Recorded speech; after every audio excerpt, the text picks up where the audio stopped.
Muito obrigado aos irmãos que estão nos 195 países do globo, onde essa palavra está chegando, e eu quero agradecer, né, pelo irmão Josué, as pessoas que estão no grupo aqui, nesse instante, no grupo Oração e Palavra. Nós estamos ao vivo na rádio Palavra e Oração, nós estamos ao vivo na rádio Jesus na Rua e nós estamos ao vivo na televisão Jesus na Rua. Nós estamos ao vivo no YouTube, nós estamos ao vivo no Instagram e nós estamos aqui, né, ao vivo no Telegram também. Muito bem, meus queridos, eu quero agradecer a Deus pela oportunidade de estar com vocês aqui nesse dia que se chama hoje. Muito obrigado, meu Pai, que o Senhor cresça, que eu diminua, Pai. Usa a boca desse teu servo, Senhor, para trazer alento aos nossos corações, para que possa trazer uma palavra que venha edificar a nossa vida, o nosso convívio diário, Pai. Porque é para isso que a palavra nos auxilia, nos tornando pessoas melhores. Pai, nesse instante, Senhor, eu quero te agradecer pelo Espírito Santo sobre a minha vida, Senhor, para trazer essa palavra, Pai. Essa palavra que está em Romanos capítulo 9, versículos do 3 ao 5. Que o Senhor traga entendimento, Pai, discernimento na minha mente, Pai, para que nós possamos compartilhar essa palavra, Senhor, vinda direto do Teu trono, Pai, para a vida das pessoas, dos meus irmãos que estão espalhados em todo o planeta Terra.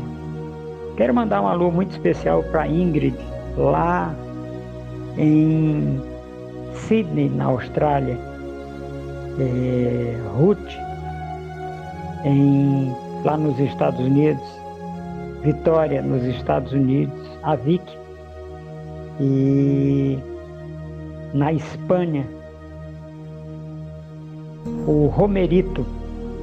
Um abraço, meus queridos, Deus abençoe vocês, Deus ilumine, e quero agradecer pela vida dos meus irmãos que estão aqui ao vivo conosco, em nome de Jesus. Muito bem, a palavra de Deus, meus queridos, ela é muito interessante. Eu vou trazer um pouco do relato histórico desse livro. O livro é Romanos, o capítulo é 9.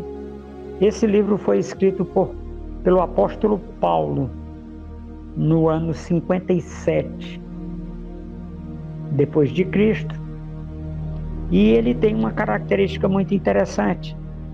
Esse livro foi escrito em 57 aos romanos, a única igreja que ele nunca visitou. Ele vai visitar a igreja de Roma quando da sua morte. Ele vai chegar em Roma no ano 60, preso, né? Ele vai chegar no ano 60, ele vai passar 2 anos ali em prisão domiciliar e ele vai escrever 4 livros. São as cartas da prisão. E infelizmente vai ser decapitado em 64, no dia 14 de outubro de 64. Pedro foi crucificado no dia 13 de outubro de 64. O imperador é Nero. Foi ele quem decapitou Paulo. E Paulo foi decapitado porque ele era romano. E o romano não pode ser crucificado pelo instrumento romano, né? Nessa perspectiva, nós temos Paulo vivendo até o ano 64, em outubro de 64, né? O mês é outubro já, né? Então nós temos que relembrar isso. Na tradição católica, eles foram os dias, né?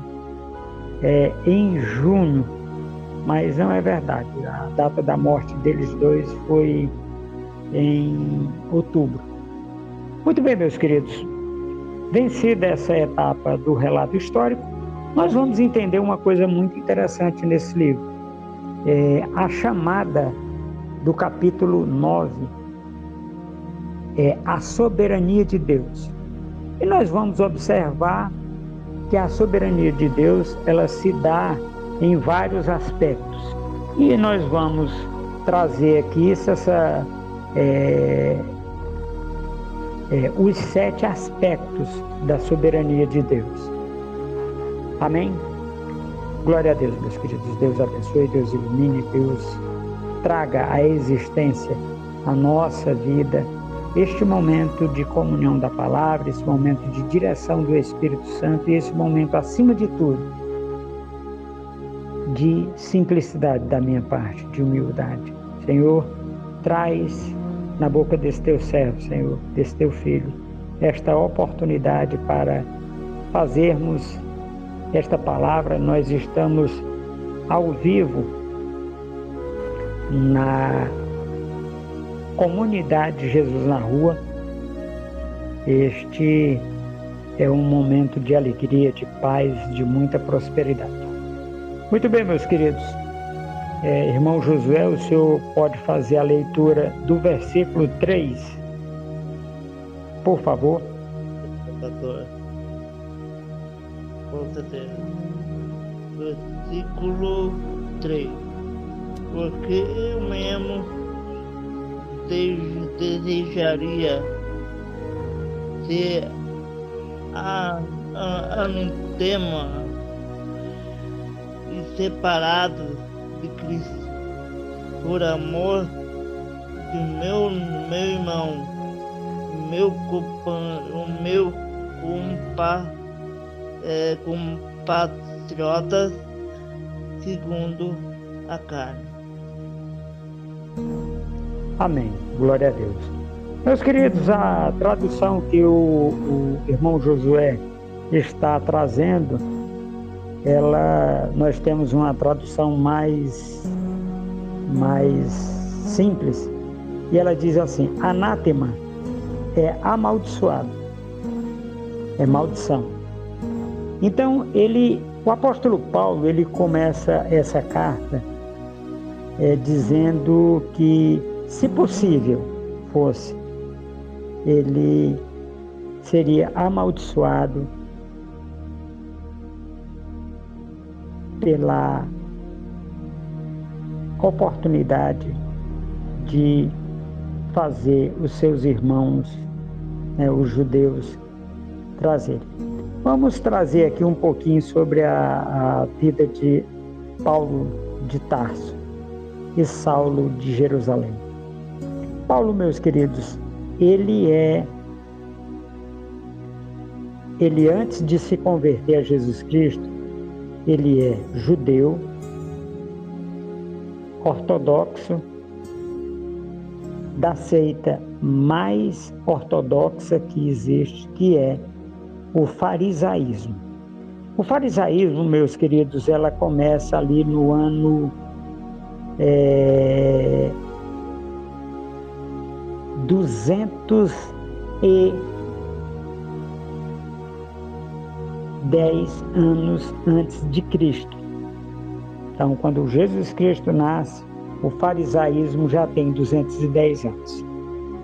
E diante dessa oportunidade, nós vamos ter Jesus Cristo fazendo uma coisa muito interessante. nós temos dois cultos. Nós temos o culto no templo, que Salomão fez, e nós temos o culto na sinagoga. O culto no templo de Salomão, Jesus Cristo participava por ele ser da linhagem de Davi, filho de Davi, né? Ele é da linhagem de Davi.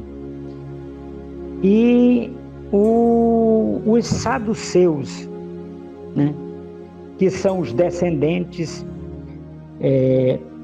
de Zadok, são quem comandam o culto no templo. Os fariseus, que já têm 210 anos, quando Jesus Cristo nasce, eles são o culto da sinagoga. Para que Jesus Cristo tivesse a oportunidade de pregar na sinagoga e no templo, ele tinha que estar nos dois lugares. Então, aos 12 anos de idade, cumprindo a tradição farisaica, ele vai fazer a defesa da família dele. Por que assim, apóstolo? Porque quando o jovem de 12 anos ia fazer a recitação da Torá, que para nós é o Pentateuco, que é os primeiros 5 livros da Bíblia, ele está dizendo que o pai dele, o pai de Jesus Cristo, ensinou bem a Torá para ele. Só tem um detalhe, que José não faz parte do farisaísmo. Então Jesus Cristo aprendeu, através do Espírito Santo, a tradição farisaica para poder ele ter onde pregar, onde congregar, que ele congregava no templo de Salomão e na sinagoga. Haja visto o fato de todo sábado, né, era uma tradição de Jesus Cristo dele ir pregar na sinagoga, ele ia para lá e compartilhava a palavra. Muito bem, vencida essa parte, vamos, voltar para o nosso irmão que vai falar agora, que é o irmão Paulo. Então, o irmão Paulo, ele traz essa oportunidade para nós através do versículo 9 de Romanos, a igreja que ele não fundou. A única igreja que Paulo não fundou, das igrejas que ele escreveu a elas, é a igreja de Roma. E ele não conhecia Roma, ele só vai conhecer Roma, depois que ele se converteu, porque antes de se converter, Paulo visitou Roma, quando ainda estava lá na casa do pai dele. Porque para ele poder ser reconhecido, ele tinha que ir a Roma, para poder ele ser reconhecido como romano. Então ele tinha que ir a Roma. Então ele foi feito isso. E então Paulo chega para nós com uma situação muito interessante. Olha só como é que é interessante isso. Ele diz que quer ser amaldiçoado, se pudesse, para poder trazer uma oportunidade aos seus irmãos. Por que Paulo fala isso? Por um motivo muito simples. Paulo, naquele instante, ele está falando como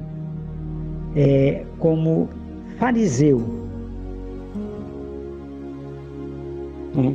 Que ele se opunha a Jesus Cristo e a todos que eram saduceus. Jesus Cristo chega e institui uma terceira oportunidade. E é essa oportunidade que nós vamos ver agora em 7 aspectos, né, que nós vamos começar. Irmão Josué, leia o capítulo 9, versículo 4 de Romanos, mas leia só a primeira frase até a primeira vírgula, viu? Por favor. São realistas, pertence à adoração, também à glória, aliança e legislação, o culto e a promessa? Não, eu preciso que você faça os pontos. Porque são 7 aspectos aí. É porque a sua tradução aí é muito diferente da minha. Eu quero que você faça a leitura de novo. Tem a primeira parte do versículo que... Deixa eu ver aqui se eu consigo trazer aqui.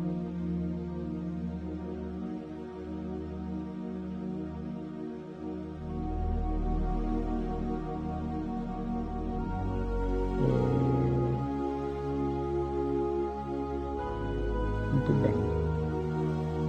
Deixa eu ver aqui se eu consigo trazer bem aqui. Vai dar certo aqui.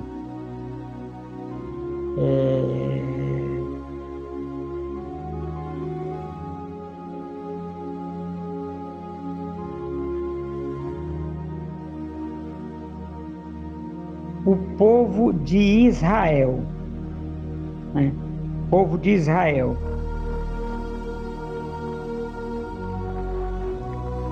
Dele, do povo de Israel,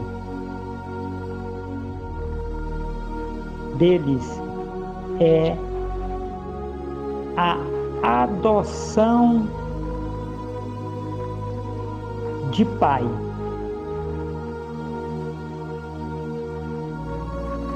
Adoção de pai.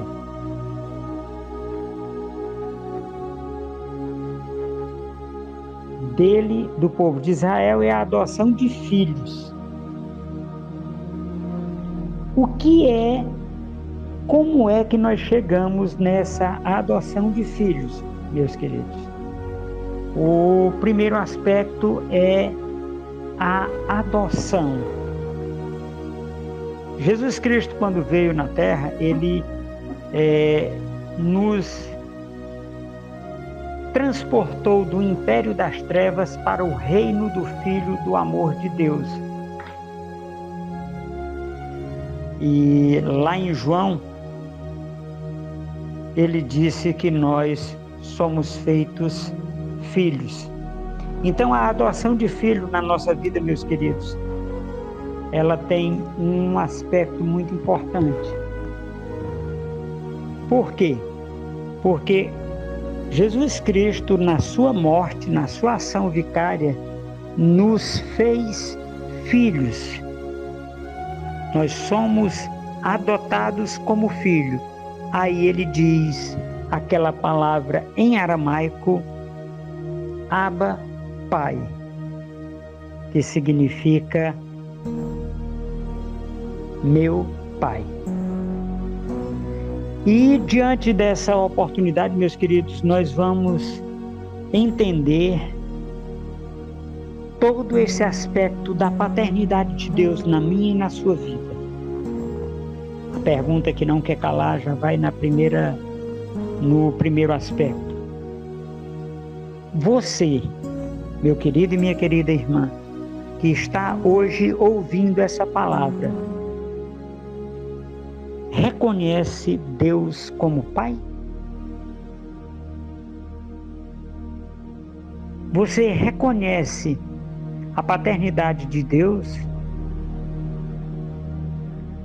Você reconhece o que Deus está fazendo pela sua vida através de Jesus Cristo, que é o nosso irmão mais velho? Através do nosso irmão mais velho, você reconhece Deus como Pai? Sim, por quê? Por um motivo simples, para que nós possamos usufruir daquilo que o nosso Pai tem, daquilo que Ele nos deu, daquilo que Ele nos proporcionou, é preciso que a gente reconheça. Nós temos visto hoje, em vários lugares na mídia, as pessoas sendo reconhecidas como filhos.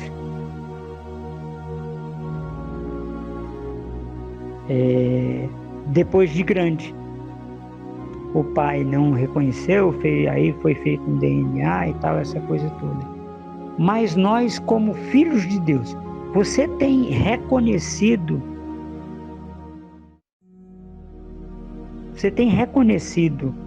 Deus como Pai?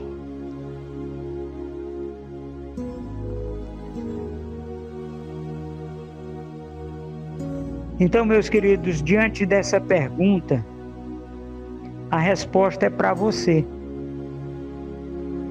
Você tem reconhecido? Maravilha. E se você tem reconhecido, você tem agido como filho?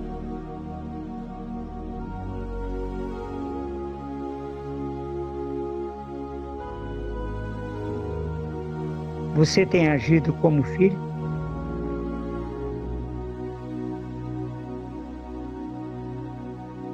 E diante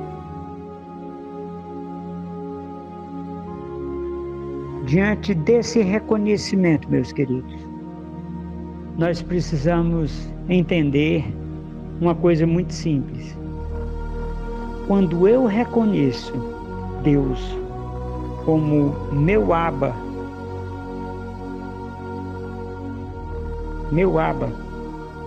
eu reconheço os filhos do meu Abba como irmãos.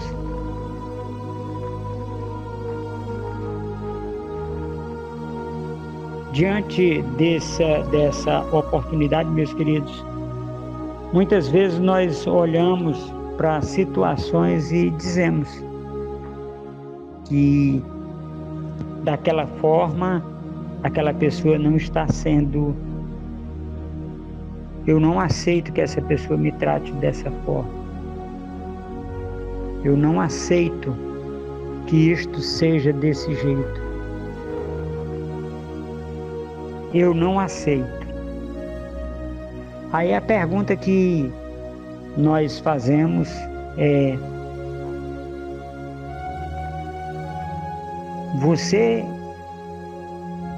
tem se portado como filho de Deus?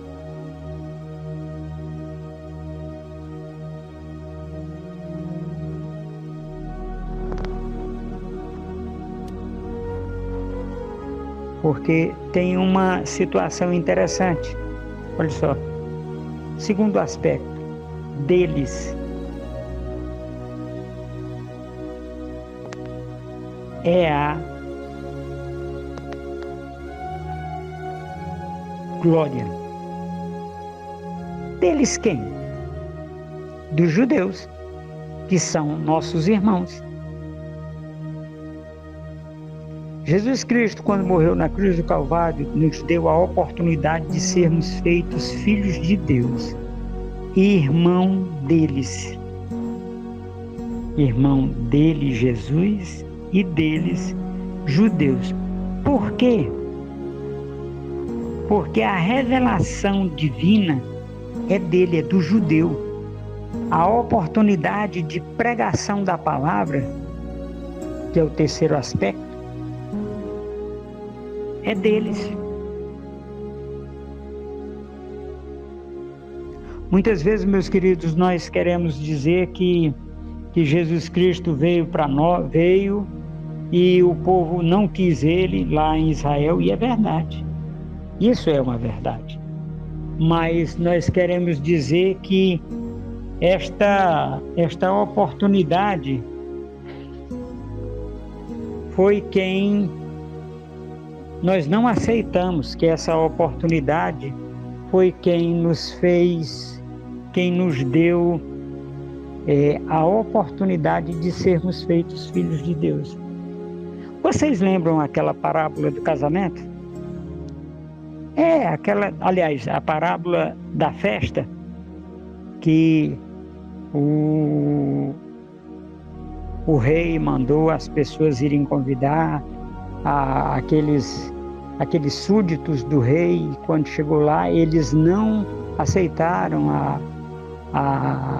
o convite, não aceitaram o vir para a festa, eles não aceitaram, e eles fizeram o quê?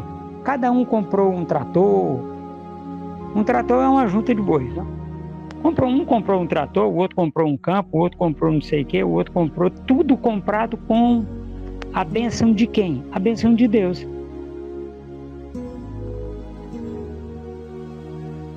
Aí esse povo não quis conversa com o rei, com o dono da festa.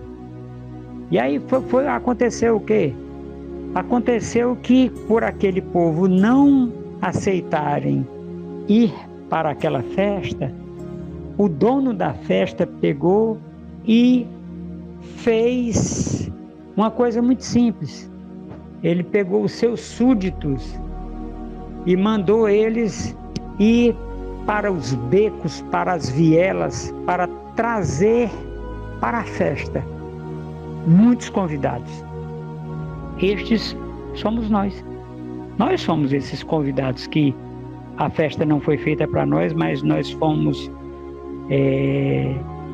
estar com eles, estar com o rei e participar daquela oportunidade. Então nós somos esse povo. Nós somos esses que não estávamos no convite, não tem o nosso nome. Na realidade, nós nem éramos para estar aqui, dentro de uma perspectiva humana. Mas quando nós nos voltamos para nosso Deus e Pai de nosso Senhor Jesus Cristo, aí nós compreendemos que nós somos o povo a quem Deus libertou. Verdadeiramente nós somos livres, porque nós fomos comprados pelo amor de Deus, que é a ação vicária de Jesus Cristo lá na cruz do Calvário. Diante desse aspecto, meus queridos, nós podemos entender tudo o que está sendo dito nesses tempos em que estamos vivendo estas situações, para a honra e glória do nosso Senhor e Salvador Jesus Cristo. Vamos agora à adoração, né?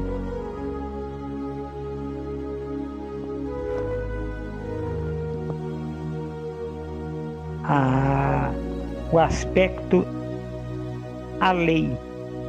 A lei foi dada aos judeus e a observância da lei foi dada aos judeus. Não é a brasileiro. Nós nem existíamos como nação quando foi dada. Então, esta situação, ela é uma situação do judeu. Eles não aceitaram, mas foi dado ao judeu a oportunidade deles levarem a palavra. Eles levarem a palavra. E a pregação é original dos judeus. Por isso que o apóstolo Paulo se dirigia às sinagogas. Apóstolo? Por quê? Porque o apóstolo Paulo, como judeu, ele não podia ir em outro lugar que não fosse a sinagoga. Por quê? Porque ele era fariseu. Ele não tinha como ir aos saduceus, porque eles eram rivais. O apóstolo Paulo foi instituído exatamente para pregar a quem? Aos incircuncisos. A palavra é dura, mas é essa. E o apóstolo Paulo, ele foi instituído, que aqui nós temos essa oportunidade de vermos os aspectos da lei, da adoção, né?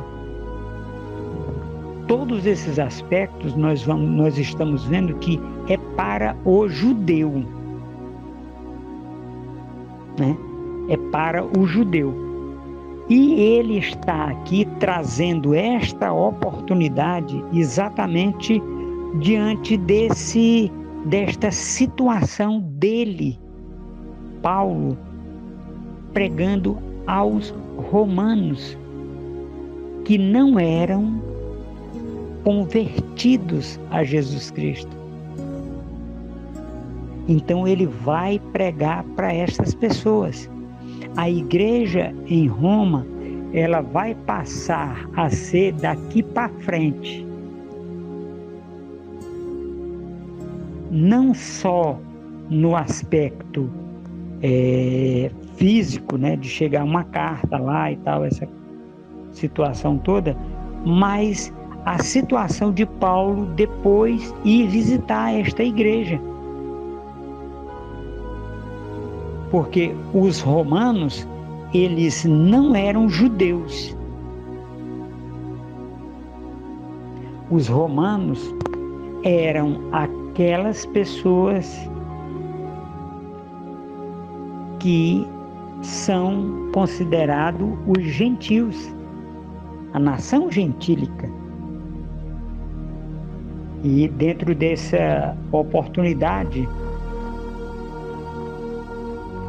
né,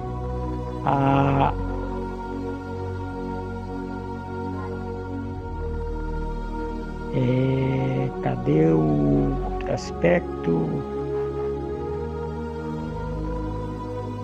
A adoração no templo.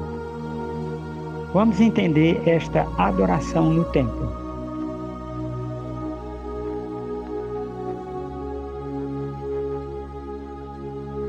A adoração no templo, ela se dá agora. Paulo, nesta adoração no templo, tem uma situação bastante interessante. Paulo não adorava no templo. Ele, por ser fariseu, ele não tinha acesso ao templo. Os fariseus não tinham. Eles não acreditavam que a adoração tinha que ser no templo. Por isso que eles fundaram as sinagogas. Então, diante desse aspecto, ele vai, ao invés de adorar no templo, mas ele fala da adoração no templo, que é um dos aspectos da vida cristã. E ele faz isso de uma maneira muito interessante. Por quê? Porque ele está ensinando aos romanos a forma e o modo de fazer. Esses aspectos, meus queridos, Paulo traz para os romanos, para a igreja em Roma, por um motivo muito simples. Isso aqui se chama doutrina. Esta é a doutrina, a forma, o modo de se fazer as coisas em Roma, porque em Jerusalém, Paulo não tinha acesso a isso aqui. Ele não tinha acesso ao templo de Salomão, por exemplo. Tinha não? Não tinha. Porque ele não cria dessa forma. E ele, quando se converte a Jesus Cristo, ele vai fazer exatamente aquilo que Jesus Cristo chamou ele para fazer. Que é o quê? Que foi que Jesus Cristo chamou Saulo para fazer? Jesus Cristo chamou Saulo para fazer uma coisa muito simples. Olha, nós temos 2 povos, na realidade 3, nós temos Saduceu, que é a linhagem de Davi. Nós temos o fariseu, que é uma linhagem nova de 250 anos aproximadamente, na época de Jesus Cristo. E nós temos os gregos. Os gregos significa todo aquele que não é nem fariseu e nem saduceu. Mas nós temos uma quarta oportunidade, que foi o que Jesus Cristo criou, que é os do caminho. é aqueles que são convertidos a Jesus Cristo. E Paulo agora é convertido a Jesus Cristo. Então vamos só relembrar. Quando o judeu, quando o fariseu se converte, ele passa a ser igreja. Quando o saduceu se converte, ele passa a ser igreja. Então, dos dois, ele fez um. E os do caminho, somos nós, que recebemos a palavra direto de Deus. Não foi... E aí nós nos convertemos a Jesus Cristo e nos transformamos em igreja. Um outro aspecto, meus queridos, que nós precisamos a adoração no templo, certo? Este aqui, deixa eu ver aqui, muito bem. As promessas da lei, elas são para quem? Elas são para os judeus. Nós fomos alcançados porque o judeu não quis viver a promessa. Não quis viver a promessa. Como eles não quiseram viver as promessas, agora detalhe interessante. Toda hora, todo tempo que um judeu se converter a Jesus Cristo, a promessa é dele. Eles estão em primeiro lugar. É para eles. É mais ou menos o seguinte. Vamos imaginar uma situação. Você hoje está dentro de uma igreja, de uma religião, de uma situação. Então é o seguinte, todo culto que é feito naquela igreja é para você. Você pode não ouvir, mas é para você. Você tem a primazia no culto. É a mesma coisa do judeu. O judeu, toda vida que ele se converte a Jesus Cristo, ele tem a primazia sobre nós. Aí, apóstolo, Por quê? Porque a lei e os profetas vieram para eles. Nós recebemos porque eles não aceitaram o convite para a festa.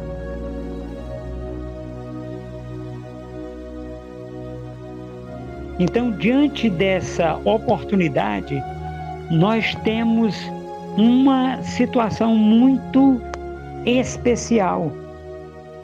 Nós somos o povo que Jesus Cristo diz, através do apóstolo Paulo, que eu fui encontrado por quem eu não procurava. Deus não procurava por nós, mas ele foi encontrado por nós. E a partir do momento que ele foi encontrado por nós, acontece uma coisa muito simples. Quer dizer, simples, mas não é fácil de entender. É que porque os judeus não quiseram, não aceitaram a Jesus Cristo, eles ficaram no segundo plano. Mas é assim, toda hora que eles quiserem a Deus, eles têm a primazia sobre nós. E o sétimo aspecto, deles, no versículo 5, deles são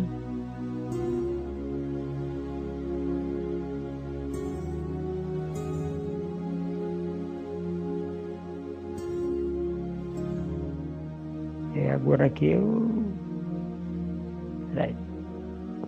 porque a letra tá grande aqui.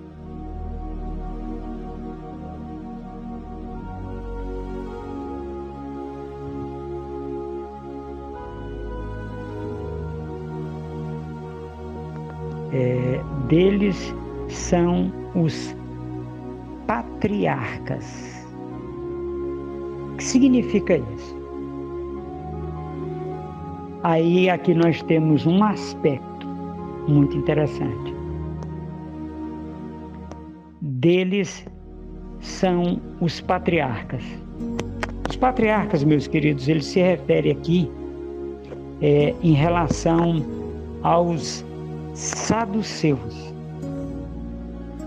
Saduceus e fariseus foram os que mataram Jesus Cristo, porque eles não aceitaram. Então, como eles não aceitaram, e então eles têm os patriarcas, como eles não aceitaram Jesus Cristo, então eles voltam ao problema lá, né, da época de Saulo. Por quê? Porque como eles não aceitaram, né, não aceitaram Jesus Cristo, aí eles se voltam para os patriarcas para poder cumprir a lei mosaica, para poder serem redimidos, né? Redimidos, libertos numa situação, numa oportunidade posterior, porque eles não aceitaram a ação vicária de Jesus Cristo. Então esses irmãos que hoje estão lá em Israel, né, que ainda não declararam Jesus Cristo como o único e suficiente Salvador de suas vidas, eles têm esta herança. Esta herança que eles não tomaram posse dela. A grande dificuldade é essa. Nós, como somos aquelas pessoas que fomos convidados na última hora, porque os judeus não quiseram participar da festa das bodas do Cordeiro, nós aceitamos e nós estamos hoje aguardando a volta de Jesus Cristo para nos levar para Ele, e vamos ter a primazia no reino dos céus, né? E uma das coisas que nós devemos entender, né, é exatamente isso. Nós precisamos ter em mente que nós somos esse povo que Jesus Cristo libertou, né? E nós vamos observar uma coisa muito simples, mas muito poderosa e muito objetiva. Qual é essa coisa poderosa e objetiva? É que hoje, se você que está nos ouvindo entender que você é esta pessoa que Deus está chamando para perto, para que você aceite Jesus Cristo como o único e suficiente Salvador da sua vida, você passa a ser igreja. E a igreja, meus queridos, ela não tem paredes. Ela não é... Você é o templo. É você quem é o templo. Você é quem tem a comunhão com o Espírito Santo.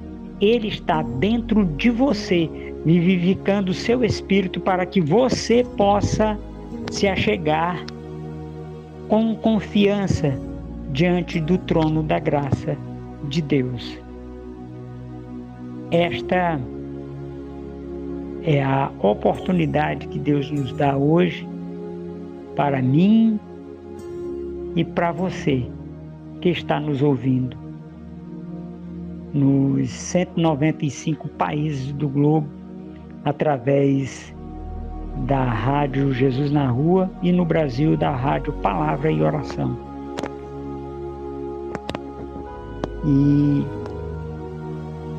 o finalzinho do versículo 5 ele diz uma coisa muito interessante. Irmão Josué,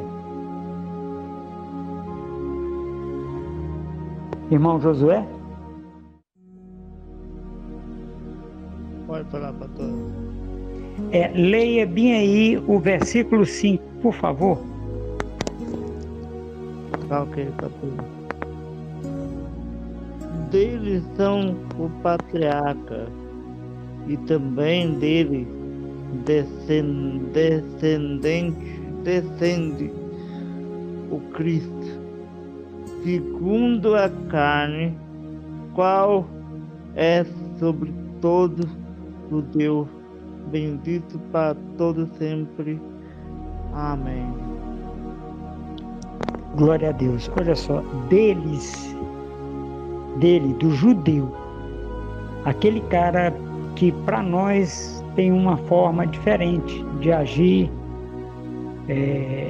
chegando até a ser estranho para nós, mas é dele que descende o Cristo,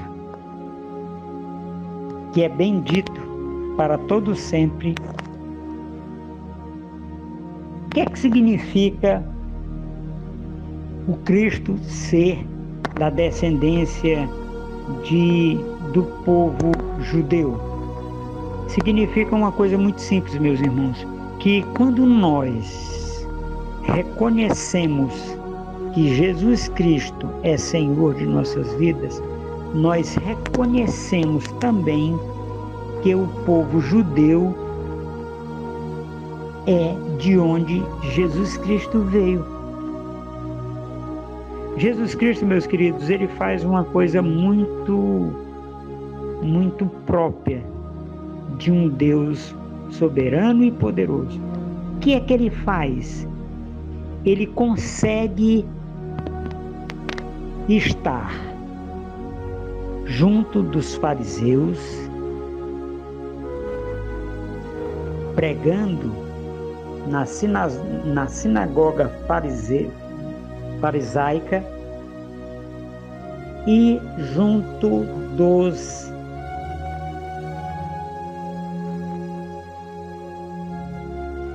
descendentes de Davi. O que é que isto significa?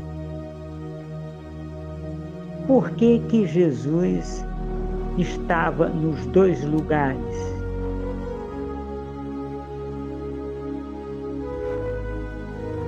Porque aquele povo era um só povo e se dividiu. Dividiu-se quando, apóstolo? No ano 200 antes de Cristo. Eles se dividiram. Por quê? Porque os fariseus eram políticos. E eles estavam querendo que a política viesse sobre o reino de Israel. E eles não conseguiram. Eles não conseguiram isso. Por eles não conseguirem, meus queridos, o que acontece? Os fariseus saíram,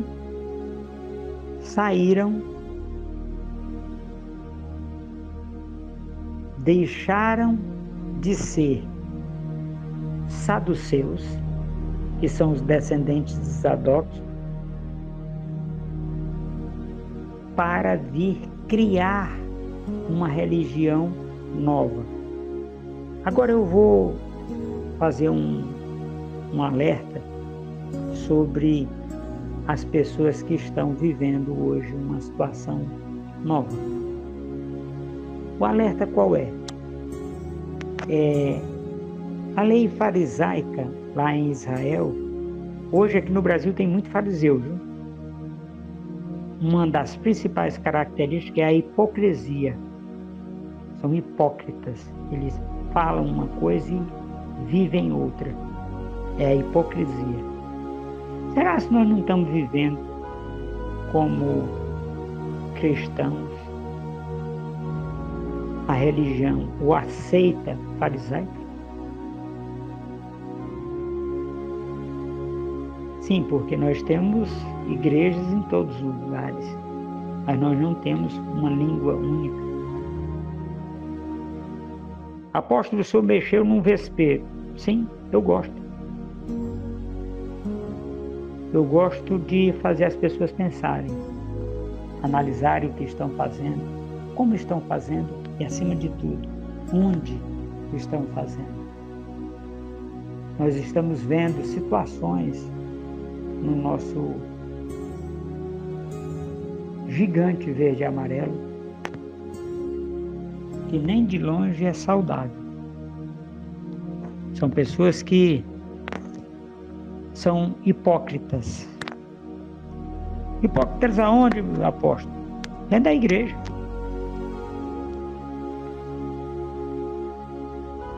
Hoje, no Brasil, nós temos aproximadamente 108 milhões de pessoas que são crentes dentro das igrejas e os desigrejados dentro das igrejas. É 108 milhões, aproximadamente. E como é que nós não conseguimos decidir as coisas da forma correta? Isso é hipocrisia, meus queridos. É hipocrisia. Infelizmente, nós estamos vivendo a era da hipocrisia. Se não falar comigo, eu não falo também não. Pisou no meu pé, eu empurro. Isso é hipocrisia. Onde está o negue-se a si mesmo? Onde é que está o negue-se a si mesmo? De 2 Coríntios 4. Onde é que está a oportunidade que você dá a outra pessoa de crescer junto com você? Onde é que está a oportunidade que você pode, porque não está dando, pode dar para aquela pessoa que fala para nós, para o MOD, onde está? Onde está a oportunidade que você está dando para uma pessoa dar opinião sobre a respeito de um assunto que você acha que só você é o mestre? Então, meus queridos, nós estamos vivendo um tempo de hipocrisia escancarada.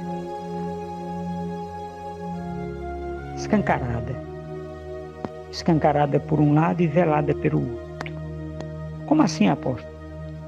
Hipocrisia escancarada. As pessoas são intolerantes, são negligentes. As pessoas não têm amor pela família, as pessoas não têm amor pelo próximo, as pessoas não têm por quê? Porque não demonstra. E não tem como eu ter uma coisa e não demonstrar. As pessoas são senhores de si, as pessoas se intitulam grandes homens, quem sabe até de Deus. Qual Deus? Qual Deus você serve? Porque aqui nós temos um Deus que é muito adorado no Brasil. Ele atende pelo nome de Mamon. Mamon. Ele atende pelo nome de bestialidade. É uma das características desse Deus que está aqui na terra. E lá em Gênesis, o capítulo 3, ele fala com a mulher sobre aquela situação aquela situação do fruto do conhecimento do bem e do mal. Você comeu do fruto do conhecimento do bem e do mal? Você sabe discernir qual é quando está acontecendo? Nós vamos lá para Mateus 4, capítulo 4, versículo do 1 ao 10. As tentações. Terceira tentação, versículo 7, ele diz: se prostrado me adorares, te darei a terra, porque todos os reinos da terra e a sua glória, porque me foi dado.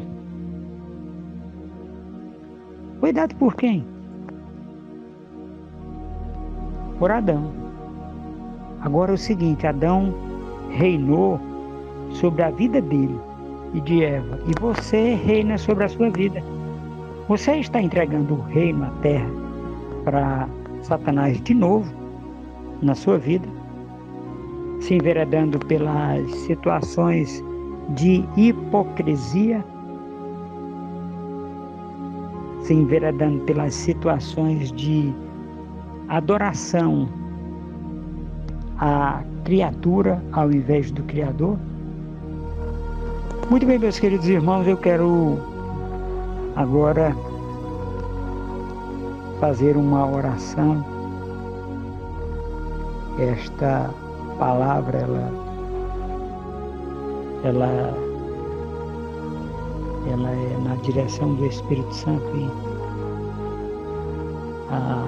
nós trouxemos essa reflexão sobre aquilo que nós estamos fazendo enquanto homens e mulheres. Ponto. De Deus. Qual Deus você serve?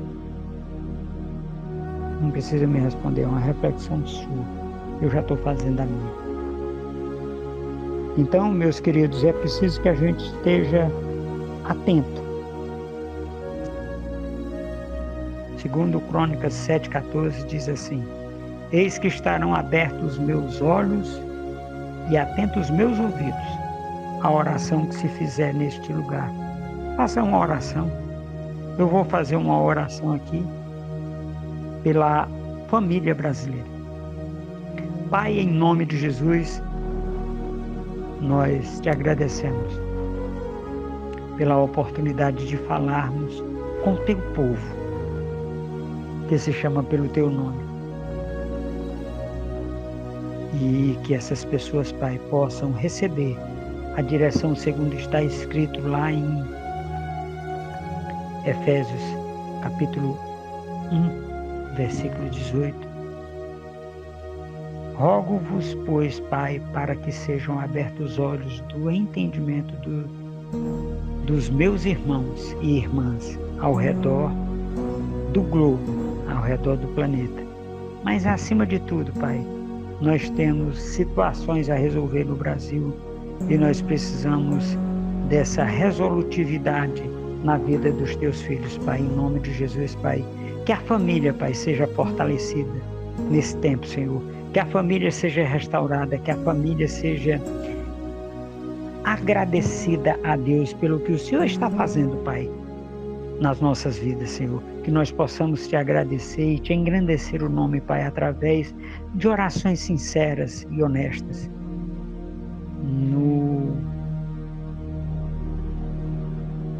Na hora da nossa dormida, na hora da nossa comunhão contigo, Pai.